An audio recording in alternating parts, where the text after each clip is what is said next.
नमस्कार, आप देख रहे हैं न्यूज़ वन इंडिया और मैं हूं आपके साथ अमृता चौहान। डिप्टी सीएम दिनेश शर्मा आज रायबरेली का दौरा करेंगे। रायबरेली पहुंचेंगे, उज्ज्वला योजना के लाभार्थियों को देंगे कनेक्शन। पार्टी पदाधिकारियों के साथ बैठक करेंगे दिनेश शर्मा। जिला पंचायत अध्यक्षों के साथ भी इनकी बैठक है। कलेक्ट्रेट के बचत भवन में होगा कार्यक्रम, तो पार्टी पदाधिकारियों के साथ बैठक करेंगे दिनेश शर्मा। जिला पंचायत अध्यक्षों के साथ भी बैठक करेंगे। यहां पर लाभार्थियों को कनेक्शन देंगे। दरअसल फ्री में ये कनेक्शन दिया जा रहा है इन सभी को। डिप्टी सीएम दिनेश शर्मा रायबरेली का दौरा करेंगे। उज्ज्वला योजना के लाभार्थियों को कनेक्शन देने वाले हैं। रसोई गैस सिलेंडर कनेक्शन दिया जाता है इस योजना के तहत, और वो भी फ्री में। तो लाभार्थी जो भी हैं चिन्हित किए गए हैं, उन लाभार्थियों को इस योजना का फायदा मिलेगा। उज्ज्वला योजना लाभार्थियों को कनेक्शन बांटेंगे डेप्यूटी सीएम दिनेश शर्मा, जो आज रायबरेली का दौरा करने वाले हैं। तो उज्ज्वला योजना के लाभार्थियों को कनेक्शन देंगे। पार्टी पदाधिकारियों के साथ बैठक करेंगे। जिला पंचायत अध्यक्षों के साथ भी इनकी बैठक है। कलेक्ट्रेट के बचत भवन में ये कार्यक्रम होना है, जहां पर लाभार्थियों को ये कनेक्शन दिया जाना है। रसोई गैस कनेक्शन दिया जाएगा लाभार्थियों को।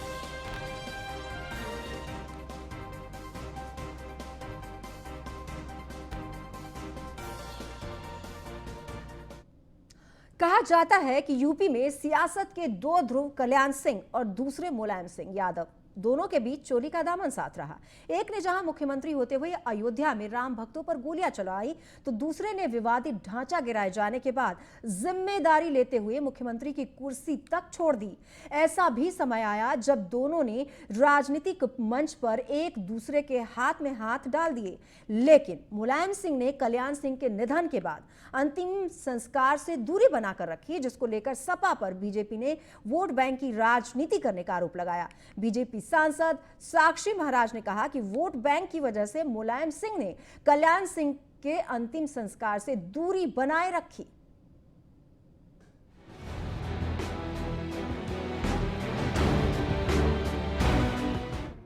कहा जाता है कि यूपी में सियासत के दो ध्रुव कल्याण सिंह और दूसरे मुलायम सिंह यादव, दोनों के बीच चोरी दामन का साथ रहा।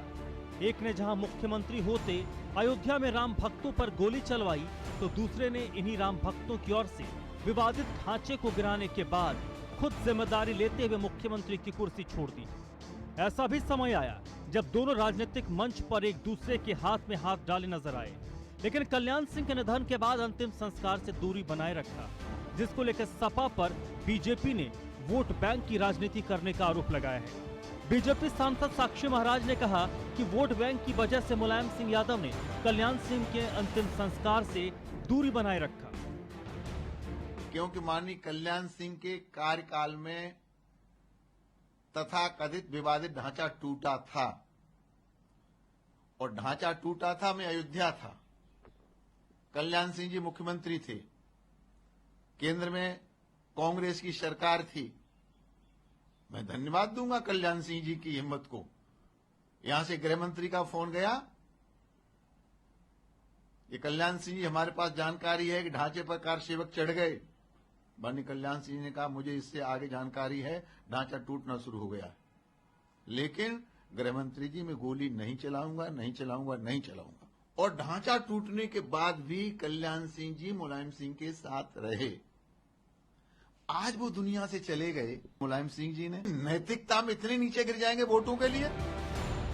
आपको बता दें कि कल्याण सिंह के निधन के बाद प्रधानमंत्री मोदी, बीएसपी सुप्रीमो मायावती समेत कई नेता पहुंचे थे, लेकिन पूर्व मुख्यमंत्री मुलायम सिंह यादव और कांग्रेस परिवार दूरी बनाए रखा। समाजवादी पार्टी के प्रमुख अखिलेश यादव कल्याण सिंह के आवास पर श्रद्धांजलि देने नहीं पहुंचे, जिसको लेकर बीजेपी ने दोनों पार्टियों पर तुष्टीकरण की राजनीति का आरोप लगाया है। बीजेपी सांसद साक्षी महाराज ने सपा और कांग्रेस पर तंज कसते हुए कहा कि दोनों ही तुष्टीकरण की राजनीति करते हैं, जिसके कारण अंतिम संस्कार पर इन दोनों दलों से बड़े नेता नहीं पहुंचे। बहुत ही निंदनीय, घृणित एक व्यवहार श्री अखिलेश यादव जी ने माननीय कल्याण सिंह को लेकर के किया है, और कांग्रेस ने भी, जब कांग्रेस की सोनिया हो, राहुल हो, प्रियंका हो, किसी ने उचित नहीं समझा। इनके पीछे केवल एक वर्ग विशेष को वोटों के लिए प्रसन्न करना, तुष्टीकरण की राजनीति। वहीं साक्षी महाराज के बयान पर सपा और कांग्रेस ने पलटवार करने में देरी नहीं की। साक्षी महाराज जी महात्मा भी हैं, योगी भी हैं, उनके बहुत बयानों को आप लोगों ने दिखाया है। हमें खुशी है कि भारतीय जनता पार्टी के खिलाफ भी बोले हैं। कोविड-19 के समय उन्होंने भाजपा सरकार में भ्रष्टाचार का भी मामला उठाया था। हम लोगों ने वो बयान भी देखे हैं कि उन्होंने स्वर्गीय कल्याण सिंह जी जो कई बार उत्तर प्रदेश के मुख्यमंत्री रहे, उनके खिलाफ भी उन्होंने बयान दिया है और उनके खिलाफ एक पार्टी भी बनाई थी इन्होंने। और अभी बहुत जल्दी उन्होंने भाजपा के केंद्रीय नेतृत्व के खिलाफ भी बोला है। तो वो बोलते रहते हैं, तो उस पर हम कोई टिप्पणी नहीं करेंगे। लेकिन जहाँ तक कल्याण सिंह जी के निधन का सवाल है, उत्तर प्रदेश के बहुत बड़े नेता थे, किसी राजनीतिक दल के नेता हो सकते हैं, लेकिन उत्तर प्रदेश का 2 बार नेतृत्व किया उन्होंने और उत्तर प्रदेश के वो मुख्यमंत्री रहे हैं। और हम सब उनके निधन पर हम लोगों को भी शोक है, हम लोग दुखी हैं। आगामी चुनाव को लेकर सभी राजनीतिक दल अपने अपने वोटर्स को लुभाने में जुटे हैं। ऐसे में सपा और कांग्रेस आगामी चुनाव में किसी तरीके का जोखिम मोल लेना नहीं चाहती हैं। कल्याण सिंह के अंतिम संस्कार में शामिल होकर सपा कांग्रेस अपने कोर वोटर्स को बिल्कुल नाराज नहीं कर सकती थी। Bureau report, news 1 India. Lucknow से बड़ी खबर, सपा का प्रबुद्ध ब्राह्मण सम्मेलन, बीएसपी की तर्ज पर ब्राह्मण वोट साधने की कोशिश होगी। दूसरे चरण में आज से 5 सितंबर तक होगा सम्मेलन। जौनपुर, प्रतापगढ़, सिद्धार्थनगर में यह कार्यक्रम होगा। महाराजगंज और गोंडा में भी सम्मेलन आयोजित किया जाएगा। श्रावस्ती, देवरिया, वाराणसी और गोरखपुर में भी कार्यक्रम आयोजित किए जाएंगे। पूर्वांचल के बलिया और मऊ से इस सम्मेलन की शुरुआत की गई थी। तो बीएसपी की तर्ज पर ब्राह्मण वोट साधने की कोशिश कर रही है सपा और दूसरे चरण में आज से 5 सितंबर तक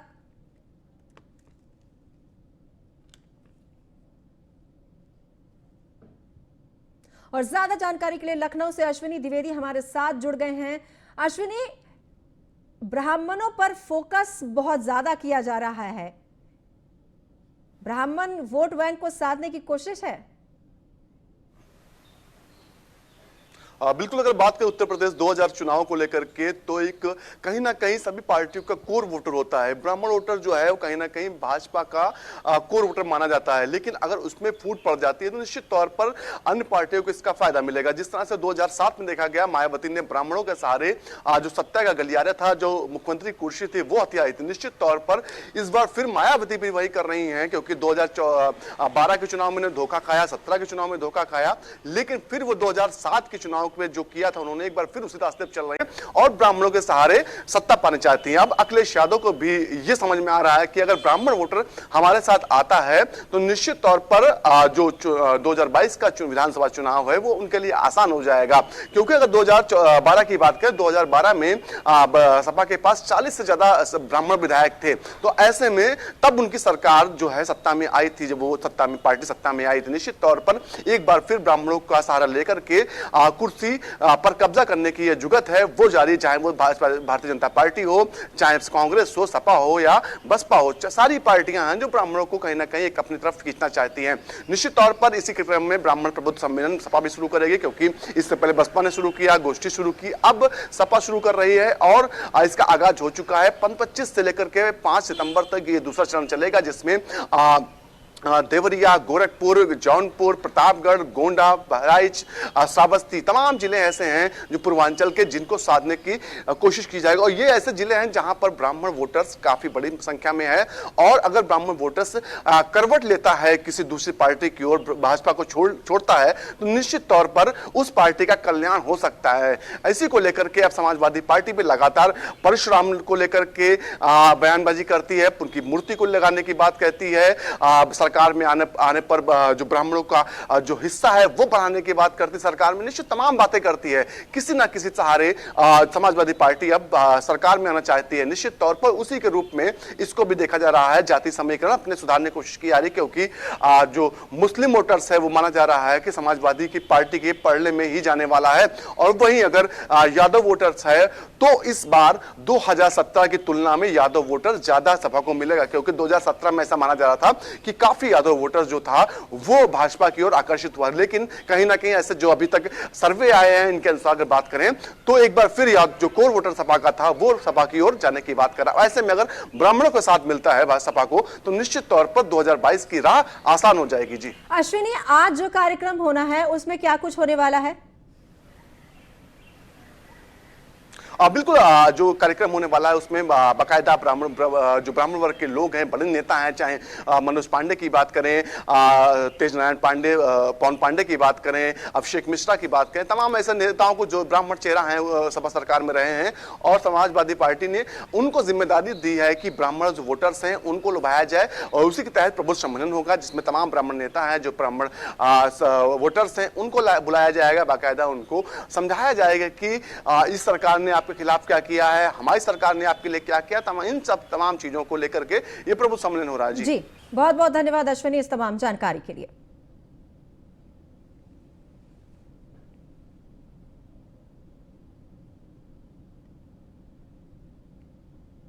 सितंबर में कोरोना की तीसरी लहर की आशंका को आईआईटी कानपुर ने खारिज कर दिया है। प्रोफेसर मनीन्द्र अग्रवाल का कहना है कि सितंबर में तीसरी लहर नहीं आएगी, और आई भी तो अक्टूबर नवंबर से पहले नहीं आएगी। तीसरी लहर आई भी तो उसका असर बेहद कम होगा।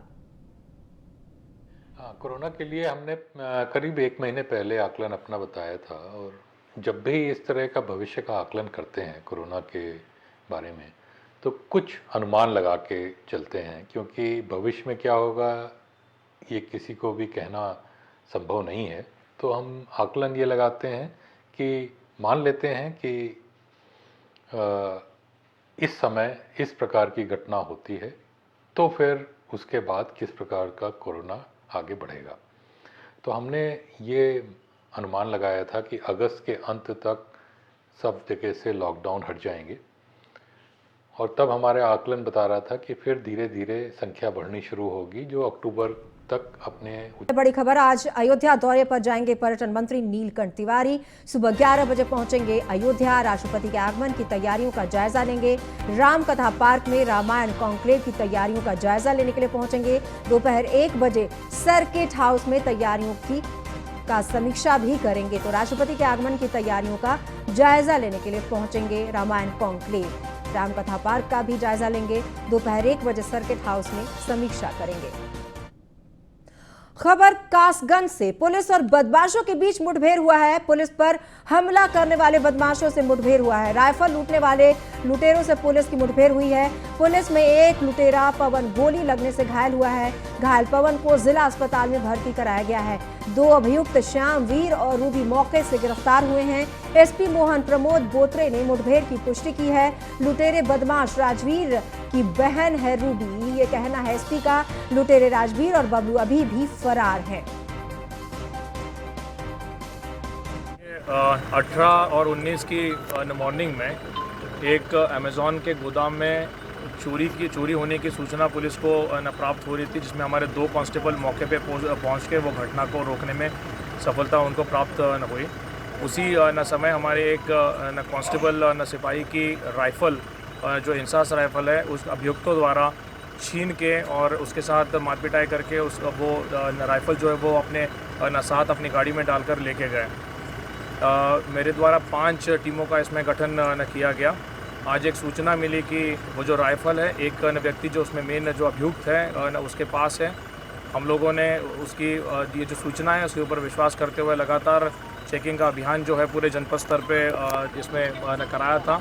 ये बुलंदशहर के नरूरा थाना क्षेत्र में एक युवक ने फांसी लगाकर मौत को गले लगा लिया। आत्महत्या का कारण अभी साफ नहीं हो पाया है। मृतक महेश जिला संभल के गांव बहलोलपुर का निवासी बताया जा रहा है। वहीं मौके पर पहुंची पुलिस पूरे मामले की जांच कर रही है।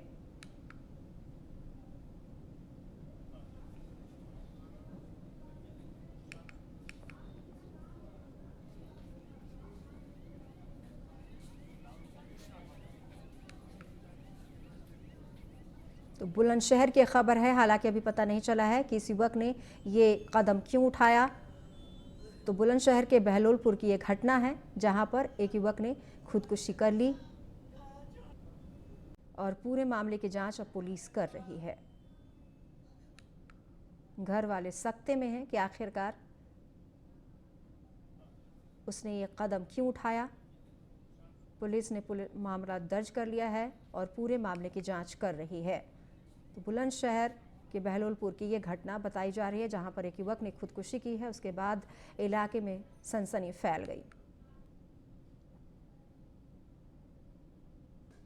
कानपुर में बदमाशों के हौसले बुलंद हैं। ताजा मामला बर्रा थाना क्षेत्र का है, जहां मामूली विवाद में बदमाशों ने एक युवक की जमकर पिटाई कर दी। इतना ही नहीं, युवक को ईंट पत्थरों से मारकर घायल किया गया और बदमाश मौके से फरार हो गए हैं। वहीं इस घटना की सूचना पाकर पुलिस मौके पर पहुंची, मामला दर्ज कर जांच शुरू कर दी है।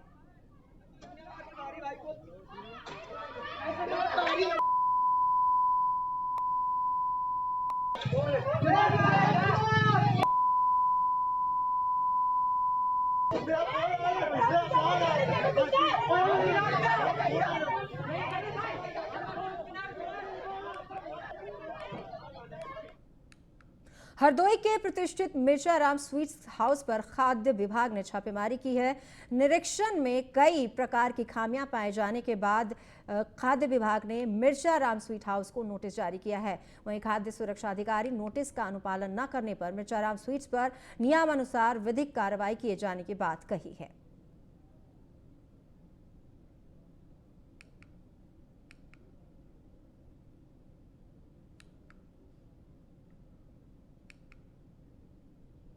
तो मिर्चाराम स्वीट्स पर खाद्य विभाग ने छापेमारी की है। दरअसल कई मापदंड पर खरा नहीं उतर रहा था खाद्य विभाग ने, उसके बावजूद ये कार्रवाई की है। खबर आगरा से, पेट्रोल पंप पर लूट का मामला सामने आया है। लापरवाह पुलिसकर्मियों पर एसएसपी ने बड़ी कार्रवाई की है। चौकी इंचार्ज समेत कई सिपाहियों को लाइन हाजिर किया गया है। एसएसपी मुनिराज के एक्शन से पुलिस विभाग में हड़कंप मच गया है। थाना सिकंदरा इलाके पर पेट्रोल पंप पर लूट की वारदात को अंजाम दिया गया था। बाइक सवार बदमाशों ने 11 लाख रुपए की लूट की थी, जिसके बाद अब हरकत में आया है पुलिस विभाग। एसएसपी मुनिराज ने एक्शन लिया है। थाना सिकंदरा इलाके के पेट्रोल पंप पर लूट की वारदात को अंजाम दिया गया था। 11 लाख रुपए की लूट की वारदात को अंजाम दिया था बदमाशों ने। उसके बाद अब पुलिस महकमा हरकत में आ गया है। हड़कंप मचा है क्योंकि अब यहां पर एसएसपी ने बड़ी कार्रवाई के निर्देश दिए हैं और अब कार्रवाई की जा रही है पुलिस की तरफ से। हालांकि अभी तक गिरफ्तारी नहीं हो पाई है। बदमाशों की लाइन हाजिर किया गया है। कुछ पुलिस के सिपाही को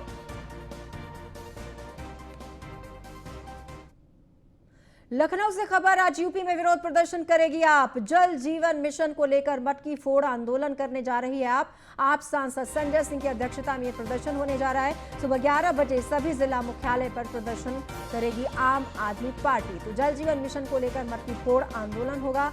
संजय सिंह की अध्यक्षता में यह प्रदर्शन किया जाना है। आप सांसद संजय सिंह की अगुवाई में मटकी फोड़ प्रदर्शन करेगी आप पार्टी। तो आज यूपी में विरोध प्रदर्शन करने वाली है आप पार्टी। मटकी फोड़ प्रदर्शन होगा। जल जीवन मिशन को लेकर यह आंदोलन चलाने जा रही है आप पार्टी। हालांकि आप पार्टी के इस मिशन को आगामी चुनाव से भी जोड़कर देखा जा रहा है, क्योंकि आप पार्टी जोर शोर से जुटी हुई है आगामी विधानसभा चुनाव की तैयारियों में। दरअसल पंचायत चुनाव के परिणाम के बाद काफी उत्साहित है आम आदमी पार्टी और इसी के तहत अलग अलग कार्यक्रम की रणनीति बनाई है आप पार्टी ने प्रदेश में वोटरों को लुभाने के लिए। और इसको भी बताया जा रहा है कि आप पार्टी ने रणनीति के तहत ही इस कार्यक्रम को शुरू किया है, ये माना जा रहा है। राजनीतिक विश्लेषक भी इसे कह रहे हैं कि ये आगामी विधानसभा चुनाव की रणनीति के तहत मटकी फोड़ प्रदर्शन किया जाना है प्रदेश में आप पार्टी की तरफ से।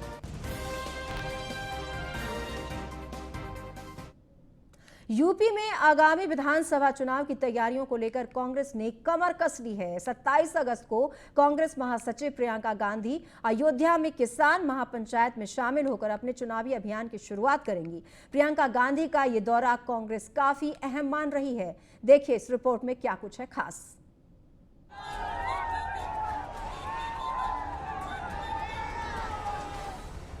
यूपी में अगले साल होने वाले चुनाव की सरगर्मियां तेज होती जा रही हैं। कांग्रेस की महासचिव प्रियंका गांधी 27 अगस्त को अयोध्या में होने वाली किसान महापंचायत में शामिल हो सकती हैं। बताया जा रहा है प्रियंका गांधी अपने पिता पूर्व प्रधानमंत्री राजीव गांधी की तर्ज पर अयोध्या से ही 2022 के चुनावी अभियान का आगाज करेंगी। इस दौरान प्रियंका गांधी राम जन्मभूमि भी जा सकती हैं। प्रियंका का ये दौरा यूपी चुनाव अभियान की शुरुआत के तौर पर देखा जा रहा है। आपको बता दें कि 2019 के लोकसभा चुनाव में प्रियंका गांधी ने अयोध्या से रोड शो निकालकर अपने चुनावी अभियान की शुरुआत की थी। इस दौरान हनुमानगढ़ी जाकर दर्शन भी किया था। हालांकि अयोध्या का मामला सुप्रीम कोर्ट में होने की वजह से प्रियंका रामलला के दर्शन नहीं कर पाई थी, लेकिन अब मामला हल हो चुका है और राम मंदिर निर्माण का कार्य तेजी से चल रहा है। ऐसे में प्रियंका इस बार रामलला के दर्शन भी कर सकती हैं। कांग्रेस महासचिव प्रियंका गांधी पिछले दिनों किसान पंचायत करने के लिए पश्चिम यूपी के कई जिलों का भी दौरा किया था। प्रियंका गांधी ने इस दौरान कई मंदिरों में माथा टेककर हिंदू और मुस्लिम दोनों के बीच सियासी आधार बनाने की कोशिश की थी। बहरहाल अब अयोध्या में राम मंदिर का निर्माण हो रहा है, जिसे बीजेपी अपनी उपलब्धि के तौर पर पेश कर रही है। ऐसे में प्रियंका गांधी भी राम मंदिर के दर्शन और पूजन कर ये बताने की कोशिश कर रही हैं कि ये बीजेपी के नहीं बल्कि सबके राम हैं। राम मंदिर का निर्माण बीजेपी के फैसले पर नहीं बल्कि कोर्ट के फैसले से हो रहा है। अयोध्या से न्यूज़ 1 इंडिया के लिए राघवेंद्र शुक्ला की रिपोर्ट।